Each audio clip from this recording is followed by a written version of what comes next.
Unlike street apprehensions, the recovery in steel sector demand and prices has led to a sharp recovery in zinc market and realization per ton.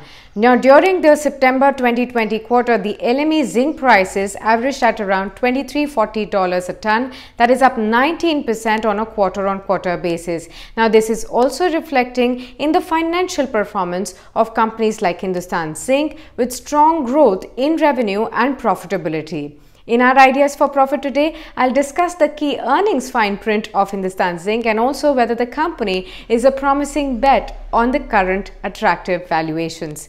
Now, the September quarter results are a clear sign of recovery. Hindustan Zinc reported a strong 25% year-on-year and 42% sequential, that's quarter-on-quarter growth in revenues. Now, this was partly led by the higher volumes. Also during the quarter, zinc and lead segment put together, which accounts for about 74% of its revenue, witnessed a 13% year-on-year growth in volumes due to the higher production as well as higher demand.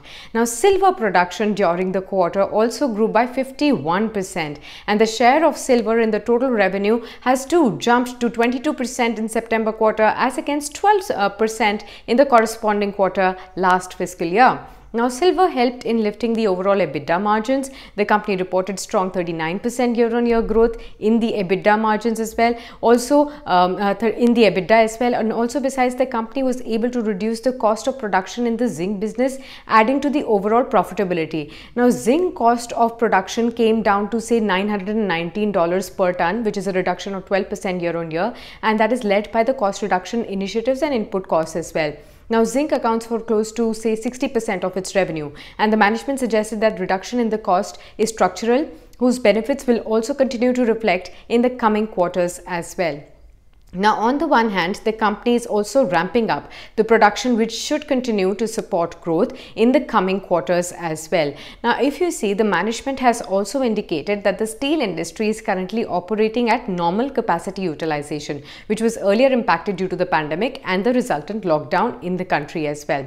Now, besides that, we think that better realizations, particularly in silver, should continue to drive earnings growth higher from here on. Now, the stock has corrected recently in the light of the delisting of Vedanta, its parent company, which holds 64.9% stake in it. Now, however, the delisting did not succeed, and worries particularly for Hindustan Zinc easing on that front also exists. The stock has really turned attractive and offers a very high margin of safety, considering that it is offering close to 8% dividend yield, and currently it is trading at around 12 times the fiscal year of 2022 estimated earnings. Now, valuation also looked quite attractive in the moment in the light of the cash in the books, say about 17,833 crore rupees, or close to 20% of its current market cap.